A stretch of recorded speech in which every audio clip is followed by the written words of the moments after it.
জান্নাতুল ফেরদৌস জামে মসজিদ উত্তর দেওপাড়া উন্নয়ন কমিটি যুব সমাজের উদ্যোগে নবম বার্ষিক ইসলামী মহাসম্মেলন।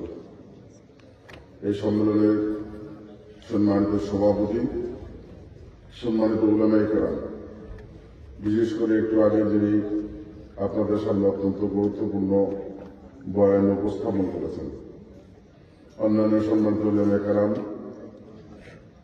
যারা এই আয়োজন করেছেন, আয়োজনকারী সম্মানিত কর্তৃপক্ষ, সম্মানিত অতিথিবৃন্দ, উপস্থিত আমার কৃতজ্ঞ শ্রদ্ধাভাজন মুরব্বিয়ান, প্রিয় মুসলিম ভাইরা, আমার যে সমস্ত মা বোনরা শুনছেন, আমার প্রিয় মা বোনেরা, সম্মানিত উপস্থিতি, আসসালামু আলাইকুম। আমি প্রথমে আল্লাহর কাছে শুকরিয়া করছি, আল্লাহ পাকের অশেষ রহমত যে ইসলামের মাহফিলে অল্প সময়ের জন্য হলেও আপনাদের সাথে শরীক হওয়ার সুযোগ পেয়েছে, আল্লাহ পাক তৌফিক দিয়েছে, এই জন্য আল্লাহর কাছে শুকরিয়া করছি, আলহামদুলিল্লাহ। আসলে রাত অনেক হয়ে গেছে, আর হুজুর মূল্যবান বয়ান উপস্থাপন করেছেন। আমি বিস্তর বক্তৃতায় যাব না, আর আমি অতিথিও না, আমি আপনাদেরই সন্তান, এই এলাকারই সন্তান, আর এই মঞ্চের বক্তাও আসলে আমি না। তারপরেও আপনাদের সম্মানে, আপনাদের দাওয়াতে, আমাদের নিজের এলাকা এখানে আসা, আমি আমার ক্ষুদ্র জ্ঞান অভিজ্ঞতা থেকে দুই চারটি কথা আপনাদের সামনে তুলে ধরতে চাই। এই দুনিয়াতে আল্লাহ পাকের অসংখ্য সৃষ্টি আছে। আল্লাহ পাকের সমস্ত সৃষ্টির শ্রেষ্ঠ হিসেবে মানুষকে সৃষ্টি করেছেন। আমরা এই দুনিয়াতে সবচেয়ে সৌভাগ্যবান যে আল্লাহ পাকের সমস্ত সৃষ্টির শ্রেষ্ঠ হিসেবে দুনিয়াতে আসার সুযোগ পেয়েছি। আল্লাহ পাক ইচ্ছে করলে আমাদেরকে মানুষ না করে গরু ছাগল করে দুনিয়ার কথা বলাইতে, কথা ঠিক না? সেই জায়গায় আল্লাহর সৃষ্টির শ্রেষ্ঠ হিসেবে দুনিয়াতে আসার সুযোগ পেয়েছি। এই জন্য আল্লাহর কাছে আমরা শুকরিয়া করি, আলহামদুলিল্লাহ। এই মানুষের মধ্যে আমরা সবচেয়ে বেশি সৌভাগ্যবান যে পৃথিবীতে বিভিন্ন ধর্ম আছে, এই পৃথিবীর সর্বশ্রেষ্ঠ ধর্ম হল ইসলাম। আমরা সেই ইসলামের অনুসারী মুসলমান হিসেবে দুনিয়াতে আসার সুযোগ পেয়েছি, এই জন্য আল্লাহর কাছে শুকরিয়া করি, আলহামদুলিল্লাহ। এবং এই মুসলমানের মধ্যে আমরা সবচেয়ে বেশি সৌভাগ্যবান যে যুগে যুগে মুসলমান আসছে। আমরা আমাদের ভাগ্য, যে সৌভাগ্য যে আমরা আমাদের প্রিয় নবী, শ্রেষ্ঠ নবীর উম্মত হিসেবে ঘুরে আসার সুযোগ পেয়েছি। এই জন্য আমরা আল্লাহর কাছে শুকরিয়া করি, আলহামদুলিল্লাহ। আমি বিনয়ের সাথে যে কথাটি বলতে চাই যে আমরা এত ভাগ্যবান যে আল্লাহর সৃষ্টির শ্রেষ্ঠ সৃষ্টি মানুষ হিসেবে দুনিয়াতে আসছে। আমরা এই মানুষের মধ্যে শ্রেষ্ঠতম ইসলাম অনুসারী মুসলমান, আমরা শ্রেষ্ঠ নবী উম্মত। আমরা সেই অনুযায়ী আমাদের জীবন, আমাদের পরিবার পরিজনের জীবন, আমাদের সমাজ যত সুন্দর হওয়ার কথা, আসলে আমরা কি ততটা সুন্দর হইতে পারছি? আমার কাছে মনে হয় না। বরং আমরা দিন দিন বর্বরতার দিকে যেতেছি। আমরা আমাদের সমাজে যে সমস্ত ঘটনা ঘটতেছে, আমাদের জীবনে যে সমস্ত ঘটনা ঘটতেছে, এটা সৃষ্টির শ্রেষ্ঠ হিসেবে, মানুষ হিসেবে কখনই ঘটার কথা না। যে বাবা মা সন্তান জন্ম দিতেছে, কষ্ট করে লালন পালন করতেছে, আমাদের দেশের বাবা মারা নিজেরা না খায় সন্তানকে খাওয়াইতেছে, বড় করতেছে। হাদিসে আছে যে বাবা মার পায়ের তলে সন্তানের বেড়েছে, অর্থাৎ বাবা মা হল সন্তানের কাছে সবচেয়ে বেশি সম্মানিত। আমাদের সমাজে অনেক সন্তান আছে যারা নিজেরা ভালো আছে, নিজেরা ভালো খাইতেছে, পড়তেছে, বাপ মায়ের খোঁজ খবর নেয় না, বাপ মায়ের সম্মান করে না, ইজ্জত করে না। আপনারা এরকম অনেক সন্তান আছে। আমরা যদি সৃষ্টির শ্রেষ্ঠ হিসেবে চিন্তা করি, এই সুযোগ আমাদের নেই। আমাদের সমাজে এরকম অনেক আছে যে স্বামী তার স্ত্রীর মহব্বত করে না, দাসী বান্দি মনে করে। অনেক স্ত্রী আছে স্বামীর কথা শুনে না। আমি আপনাদের সন্তান, আমরা ছোটকালে দেখতাম যে গ্রামের মধ্যে যে লোকটা সৎ, শিক্ষিত, নম্র, ভদ্র, মানুষের সাথে ভালো আচরণ করত, মানুষ তার মন থেকে পছন্দ করত, তারই সবচেয়ে বেশি সম্মান করত। সমাজের মধ্যে সেই লোকটা ছিল সবচেয়ে বেশি সম্মানিত। কথাটি কি? এখন কেটে আসবে? এখন নম্র, ভদ্র লোক, সৎ, শিক্ষিত লোক শরীরের মধ্যে বাইরে লোক ছাড়া হয় না। এখন সমাজের মধ্যে সবচেয়ে বেশি দাম কার? যার অবৈধ টাকা বেশি, যার অবৈধ টাকা, হারাম টাকা আছে, সুদের টাকা আছে, ঘুষের টাকা আছে, লুটের টাকা আছে, যার ক্ষমতা আছে, যে মানুষের বেশি বিপদের পাবো, যে মানুষের বেশি ক্ষতি করা পাবো, মানুষ তারই বেশি ভয় পায় এবং তারই সবচেয়ে বেশি সম্মান করে। কথা ঠিক না? কথা যদি ঠিক হয়ে থাকে তাহলে আল্লাহর সৃষ্টির শ্রেষ্ঠ সৃষ্টি মানুষ হিসেবে আমরা সঠিক পথে চলতেছি না উল্টা পথে চলতেছি? আমার কাছে মনে হয় উল্টা পথে চলতেছে। আমরা ছোটবেলায় দেখতাম যে লোকটা নিজের পেটের খাবার জোগাড় করার জন্য আরেক বাড়ির কাম করে খেত, কামলা দিত, ওর মতো একটা ইমানি শক্তি থাকতো। কিরকম? যে সুদ করে সঙ্গে আত্মীয়তা করবো না, ঘুষ করে সঙ্গে দুর্নীতিবাদের সঙ্গে সমাজকরণ দেবো না, সমাজে যারা অন্যায় কর্ম করতো তাদের সঙ্গে সমাজকরণ দেবো না।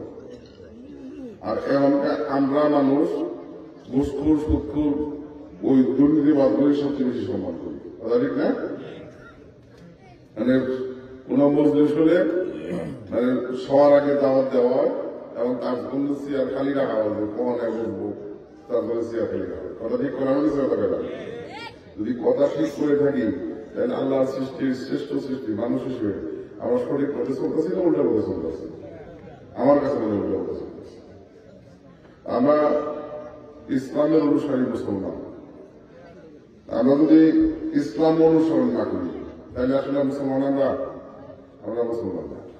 আমরা মুসলমানের গরজ নিয়েছি সেই হিসেবে মুসলমান। আসলে মুসলমান হিসেবে ইসলাম যতটুকু জানা উচিত আমরা ততটাও জানি না, আবার যেটুকু জানি সেইটুকু আমরা অনেকেই মানি না। কথা ঠিক না? ইসলাম যদি আমরা অনুসরণ করি তাহলে ইসলামের যেগুলো নির্দেশ দেওয়া আছে, যেগুলো বাধ্য করা আছে, সেগুলো আমাদের অনুসরণ করা আছে। আমাদের 5 ওয়াক্ত নামাজ আদায় করা আছে। কথাটা কি? হজ, রোজা, যাকাত যেগুলো নির্দেশ দেওয়া আছে সেগুলো করা আছে, যেগুলো নিষেধ করা আছে সেগুলো আমাদের পরিহার করা আছে। আমরা অনেকেই 5 ওয়াক্ত নামাজ আদায় করি না। আমরা মুসলমান হিসেবে দুর্বল, কিন্তু আমরা একটা কথা সবাই জানি, তাই না, যে নামাজ হলো বেহেশতের চাবি। আমরা নামাজ বেহেশতের চাবি হয়, আমরা বেহেশতে যাবার চাই এরকম লোক আছে এনে একজন, সবাই বেহেশতে যাওয়া চাই। যে নামাজ পড়ে ও যাওয়া চায়, যে নামাজ পড়ে না ও যাওয়া চায়, যে ঘুষ খায় ও যাওয়া চায়, যে সুদের ব্যবসা করে ও যাওয়া চায়, যে অন্যায় কর্ম করে ও যাওয়া চায়, সবাই যাওয়া চায়। যে বেহেশতে যদি যাবার চাই তাহলে বেহেশতের চাবিটা দুনিয়া থেকে নেওয়া হবে নাকি? দুনিয়া থেকে যদি বেহেশতের চাবি নিতে হয় তাহলে কি করা লাগবে? 5 ওয়াক্ত নামাজ আদায় করতে হবে। আমরা অনেকেই করি না, আমরা করার চেষ্টা করি। আমরা আজকে থেকে 5 ওয়াক্ত নামাজ আদায় করার চেষ্টা করি। নামাজ নিয়ে আমার কি কথা আছে? আমরা ছোটবেলায় যে বললাম, ছোটবেলা আমরা বাড়ি বাড়ি বাস চলাইতাম। মসজিদের চালা ছিল টিনের, বেড়া ছিল বাঁশের। মানুষ যারা নামাজ পড়ত তাদের মধ্যে ইমানি শক্তি আছে। কিরকম? যারা নামাজ পড়তো তারা সুদের ব্যবসা করত না, যারা নামাজ পড়তো তারা ঘুষ খেত না, যারা নামাজ পড়তো তারা অন্যায় করত। এমনকার মসজিদের অনেক উন্নতি হয়ে গেছে। এই যে এনে লেখছে মসজিদের উন্নতি করবে, মসজিদের উন্নতি কি? আমি মসজিদ 2 তালা 3 তালা করেন, টাইলস করেন, এসি করেন, নামাজ পড়বেন না, তাহলে মসজিদ উন্নত হবো? হ্যাঁ, মসজিদ উন্নত করতে হলে নামাজের সংখ্যা বাড়াইতে হবে, এই এলাকার সমস্ত মানুষ নামাজ আদায় করতে হবে। কথাটি কি? আমরা মসজিদের উন্নতি করা চাইলে আমরা সবাই সিদ্ধান্ত নেই যে আমরা নামাজ পড়ব। নামাজ জেনে বলতেছিলাম যে আগে যারা নামাজ পড়তো তারা ঘুষ খেত না, আগে যারা নামাজ পড়তো সুদের ব্যবসা করতো না, অন্যায় করতো না। এখনকার মসজিদও উন্নত হয়েছে, মুসলিমের সংখ্যাও বাড়ছে, ওয়াক্তের সময় দেখা যায় অনেক মানুষ নামাজ পড়তেছে।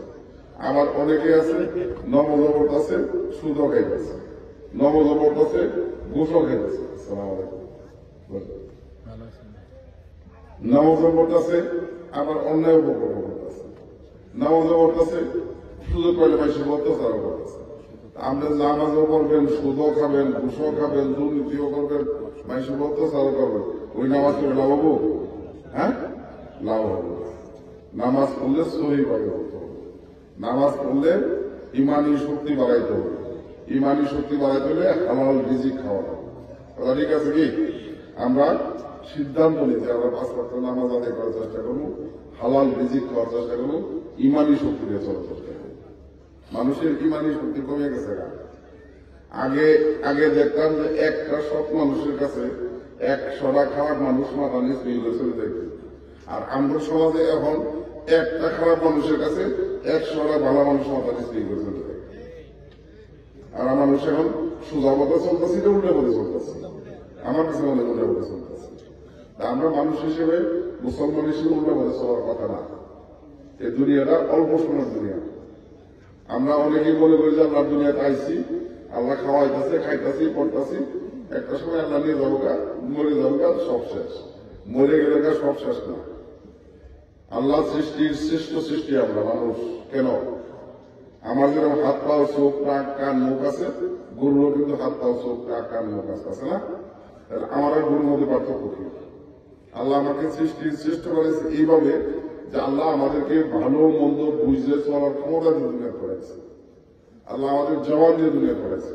এখন আমি যদি ভালো মন্দ বুঝতে না চলি, ভালো পথে না চলি, মন্দ পরিহার না করি, ন্যায় অন্যায় বুঝে ন্যায় পথে না চলি, অন্যায় পরিহার না করি, তাহলে আমার আর পশুর মধ্যে কোনো পার্থক্য নেই। কথা ঠিক না? ওই অনুযায়ী আমাদের জ্ঞান, বুদ্ধি, বিবেক দিয়ে ভালো পথে চলা উচিত, সৎ পথে চলা উচিত, সঠিক পথে চলা উচিত। এবং আরেকটা কথা বলি যে আমরা সমাজের মধ্যে অনেকেই আছে যে যদি বলা যায় যে ভাই চলো তো গ্রামের মধ্যে অমুক জায়গাতে অমুক বাড়িতে মাদকের ব্যবসা চলতেছে, অমুক বাড়িতে জোয়া চলতেছে, চলো বন্ধ করি বলে আল্লাহ আমার ধন দিয়েছে, সম্পত্তি দিয়েছে, নিজে দেখাই, নিজে বন্দি, নিজে ভালো আছি, সমাজ জাহান নামে যায়। এরকম কথা বলে না? এরকম কথা বলার লোক আছে তো, আছে না? এটা কথা মাথায় রাখবে। সমাজ যদি নষ্ট হয়ে যায়, ওই সমাজে যত ধন সম্পত্তির মালিকগুলো একলা ভাড়া থাকা শুরু করে। আজকে যদি আমাদের গ্রামের মধ্যে এক জায়গায় জুয়া চলে, এক জায়গায় মাদক চলে, আজকে তো আপনি যাইতেছেন না, কিন্তু ওটা এমনই জিনিস, কালকে যে আমরা ছেলে হইলে যাবো না, কালকে পরশু দিন আপনি নাতিপুতি যাবো না, এই গ্যারেন্টি দেওয়া যাবে। হ্যাঁ, সমাজের মধ্যে অন্যায় অপকর্ম চললে আমাদের সবার দায়িত্ব হল সামাজিক ভাবে সবাই মিলে সেটাকে বন্ধ করা, প্রতিরোধ করা। কথাটি কি? আমরা চেষ্টা করি। আমাদের অনেক জামালপুরে অনেক ভালো ভালো পরিবার আছে, হয়তো 4টা সন্তান আছে, একটা জব হয়েছে, একটা এসপি হয়েছে, একটা ডিসি হয়েছে, আর একটা নিষেধ হয়ে গেছে। আপনার যদি 4টা পোলার মধ্যে 3টা ডিসি, এসপি, জজ হয় আর একটা নেশাখোর হয়, ওই একটা নেশাখোরের জন্য সমস্ত পরিবারটা ধ্বংস হয়ে যাবে। একটা নেশাখোরের জন্য একটা এলাকা ধ্বংস হয়ে যাবে। কথা ঠিক না? ওই কারণে আমাদের চেষ্টা করা উচিত আমাদের সন্তানরা যাতে মাদকের সাথে, জুয়ার সাথে, অন্যায় উপকরণের সাথে জড়িত না হয়। এবং আমাদের দায়িত্ব হল আমাদের সমাজের মধ্যে যদি মাদক, অন্যায় উপকরণ চলে, তাহলে সমাজের সবাই মিলে সেগুলো প্রতিরোধ করা। কথা ঠিক কি? যদি ঠিক হয় তাহলে আমরা সিদ্ধান্ত নিই যে আমাদের সমাজে আমরা এই সমস্ত অন্যায় উপকরণ হতে দিব না। আমরা আমাদের সমাজের মধ্যে মাদকের ব্যবসা কাউকে করতে দিব না, মাদক সেবন কারো করতে দিব না, জুয়া চলতে দিব না। রাজি আছে ইনশাল্লাহ? আমি বক্তব্য দীর্ঘায়িত করবো না, যেহেতু অনেক কাজ হয়ে গেছে। ইতিমধ্যে আমাদের জামালপুর সদর থানার ওসি সাহেব আসছেন, উনি হয়তো একটা কথা আপনাদের সামনে বলবেন। আমি আরেকটা বিষয় বক্তব্য শেষ করবো, যেটা আমি এসে সম্মানিত ওলামায়ে কেরামের কাছে বক্তৃতা শুনছিলাম যে আমি যেটা বললাম যে আমরা ভাগ্যবান যে আমরা আমাদের শেষ নবীর উম্মত হিসেবে দুনিয়াটা করতেছি। যে নবী অঙ্গীকার করছে যে তার উম্মতদেরকে বেহেশতে না নিয়ে উনি বেহেশতে পারবেন, আমরা এত ভাগ্যবান। অনেক পয়গম্বর আফসোস করছে যে তারা পয়গম্বর না যদি শেষ নবীর উম্মত হইতে পারত তাহলে নিজেদেরকে ধন্য মনে করত। আমরা আমাদের নবীদেরকে ভালোবাসি সবাই, তাই না? ভালোবাসি এরকম কেউ আছে? একজন। এবং যদি জিজ্ঞাসা করা কিরম ভালোবাসেন, ওই নিজের জীবনের চাইতে বেশি ভালোবাসে। কিরম ভালোবাসে? নবীজি 5 ওয়াক্ত নামাজ আদায় করতো, আমরা করি। নবীজি সৎ পথে চলতো, আমরা চলি। নবীজি ন্যায় কথা বলতো, আমরা চলি। নবীজি সমাজের উপকার করতো, মানুষের উপকার করতো, আমরা করি। আমার নবীজি সুদের ব্যবসা করতো না, আমরা করি। নবীজি ঘুষ খাইতো না, আমরা খাই। মানে নবীজি যেগুলো করতো ওইগুলো আমরা করি না। আর নবীজি যেগুলো করতো না, ঘৃণা করতো, প্রতিবাদ করতো, বন্ধ করতো, ওইগুলোই আমরা বেশি বেশি করি। তাই নবীজির ভালোবাসা হইল। হ্যাঁ, নবীজির ভালোবাসতে হলে নবীজি যা যা করতো সেটা আমাদেরকে করতো, নবীজি যেটা করতো না সেটা আমাদেরকে পরিহার করতো। কথা ঠিক কি? আমরা করার চেষ্টা করি। আমি দিনের সাথে অনুরোধ করি, এরকম মজলিস জামালপুরে এবার যে পরিমাণ চলতেছে, যদি মানুষ সত্যিকার অর্থে এই বয়ান অনুসরণ করত, মানে যেগুলো বলা হয় যে খালি বক্তৃতা হুজুর কষ্ট করে আসছে বয়ান করতেছে, কাল হয়তো আরেক জায়গায় যাবো, যারা আয়োজন করছে কষ্ট করে টাকা পয়সা খরচ করে আয়োজন করছে, আপনারাও এক জায়গায় শুনতেছেন। কিন্তু এটা যদি আসলে আমরা অনুসরণ না করি, আমল না করি, তাইলে এই বয়ান শুরু করা না হবে। কথা ঠিক হইলে আমরা এইখানে সিদ্ধান্ত নিই যে আমরা আমল করব, আজ থেকে 5 ওয়াক্ত নামাজ আদায় করার চেষ্টা করব। রাজি আছি ইনশাআল্লাহ? আমরা শরীর করে চলার চেষ্টা করবো, ভালো কাজ করার চেষ্টা করবো, মানুষের উপকার করার চেষ্টা করবো। এটা কথা বলি, আল্লাহ আমাদেরকে অনেক অনেক কিছু দিচ্ছে, তারপরে মানুষের কিছু সামর্থ্যের ঘাটতি আছে। হয়তো এখানে একজন অসুস্থ হইল, পাশের আরেকজন লোকের দায়িত্ব হলো ওই লোকটার সহযোগিতা করার কথা, ঠিক না? হয়তো আমাদের অনেকের সামর্থ্য নাও থাকতে পারে, না আমার আর্থিক সামর্থ্য নেই, আমি সহযোগিতা করা হবে না, যে সামর্থ্য না থাকে এটা দোষের কিছু না। আল্লাহ এবার সামর্থ্য সবাই দিচ্ছে। আমরা এই মজলিসে যারা আছি যদি সিদ্ধান্ত নিই যে আজকে থেকে আমি মানুষের উপকার দেওয়া পাই না পাই, আজ থেকে মানুষের ক্ষতি করবো না, এই সামর্থ্য সবাই আছে, আছে না? আমরা এই সিদ্ধান্ত নিই যে আজকে থেকে আমরা মানুষের পারলে উপকার করবো, না পারলে আমরা মানুষের ক্ষতি করবো। রাজি আছি? আমরা আজকে থেকে সমাজের ক্ষতি করবো না। রাজি আছি? যদি এইটুকু করি তাহলে কিন্তু আমাদের সমস্যা সুন্দর হয়ে যাবে। আমরা চেষ্টা করি ভাই দুনিয়াতে ভালো মন্দ বুঝে শরীর পথে চলা, মুসলমানের সেই ইসলামের পথে চলা, নবীর উম্মত হিসেবে নবীজিকে অনুসরণ করা। আমি বক্তব্য দীর্ঘায়িত করি না, আমি আল্লাহর কাছে শুকরিয়া করি, আপনাদের কাছে কৃতজ্ঞ। যাওয়ার পৌরসভায় টানা 2 বার মেয়র হয়েছিলাম, আপনাদের ঘুরে নির্বাচন হয়ে 11 বছর মেয়র হিসেবে দায়িত্ব পালন করছি। এইটুকু বলা সব সাহস আছে যে আমার 11 বছরের জীবনে আমি আমার ব্যক্তিগত চাওয়া আছে, আমি যাওয়ার পৌরসভার উন্নয়নে, এই এলাকার উন্নয়নে, আপনাদের সেবায় আমি আমার জীবনের সর্বোচ্চ পরিশ্রম করছি, চেষ্টা করছি। কতটুকু পাচ্ছে আপনারা ভালো বলেন, আল্লাহ ভালো বলেন। পরবর্তী সময় পৌরসভা ইলেকশন করছে 2015 সালে। আমার বিশ্বাস যদি মানুষের ভোট দেওয়ার সুযোগ থাকতো, আমি বাংলাদেশের মধ্যে রেকর্ড পরিমাণ ভোট ব্যবহার করতাম। আমার সেই সুযোগ হয় না, কারণ আমার নিজেরই বুঝতে পারতাম। 2018 সালে এমপি ইলেকশন করছি, ধানের শেষ আমরা বই বলে থাকতে ইলেকশন শেষ, নামি চাকরি পেলাম। তারপরেও আফসোস করি, আফসোস করে কি বলেন যে পরবর্তী সময় মেয়র হওয়ার বাড়ি এমপি হওয়ার বাড়ি, কিন্তু যারা মেয়র হয়েছে এমপি হয়েছে তাদের কাছে অনেক বেশি সম্মান ইজ্জত আমার মানুষের কাছে। এটা আমার জীবনে বুঝি, এটা বুঝি করে রাজনীতি করি, জীবন অন্য কোনো লোক লালসা নাই। একটা লোক আছে, আমার বাপ এই এলাকায় সন্তান, আমি এলাকার সন্তান। আমার বাবা আজ থেকে 30-35 বছর আগে মারা গেছে। এমন মানুষ শুনলে প্রশংসা করে, না এটা মানুষের উপকার করে গেছে। আমার জীবনে এইটাই বুঝি। ইচ্ছা আছে সামনে হতে জাতীয় নির্বাচন হবো, যদি আল্লাহ কবুল করে আমি ইলেকশন করতে ইচ্ছুক, এমপি ইলেকশন করতে। যদি আপনারা ভোটে নির্বাচিত করেন, আমার খায়স আছে পৌরসভার কাম করে মানুষের সম্মানিত ভালোবাসা হয়েছে, এমপি হইতে পারি, এই সদরের উন্নয়ন করে মানুষের সেবা করে আপনাদের দোয়া, ইজ্জত, সম্মান, ভালোবাসা নিয়ে দিতে চাই। দোয়া চাই, সবাই দোয়া করবেন ইনশাল্লাহ। আমরা সবাই দোয়া করি সবার জন্য, আল্লাহ পাক এই মাহফিল আমাদেরকে কবুল করুক, আমাদের জীবনটা পরিবর্তন করতে, বিগত জীবনের ত্রুটি বিচ্ছুটিগুলো সংশোধন করে আগামী দিনগুলো যাতে শরীর শুদ্ধ করতে বলতে পারি, আল্লাহ সেই তৌফিক আমাদের। আমি আর দীর্ঘায়িত করছি না, আমার সামর্থ্য অনুযায়ী আমি সবসময় চেষ্টা করি ইসলামী মজলিস বলেন, ইসলামী প্রতিষ্ঠা বলেন, মসজিদ বলেন, মাদ্রাসা বলেন, সহযোগিতা করার জন্য। আসলে ব্যক্তিগত সামর্থ্য খুব কম, আর এবার ধর্মসভার চাপ অনেক বেশি। আল্লাহ রহমতে এটা নিয়ে 80 নম্বর ধর্মসভা চলতেছে এই জীবনে আমার। আসলে অল্প দেওয়া গেল মেলা নেওয়া লাগে।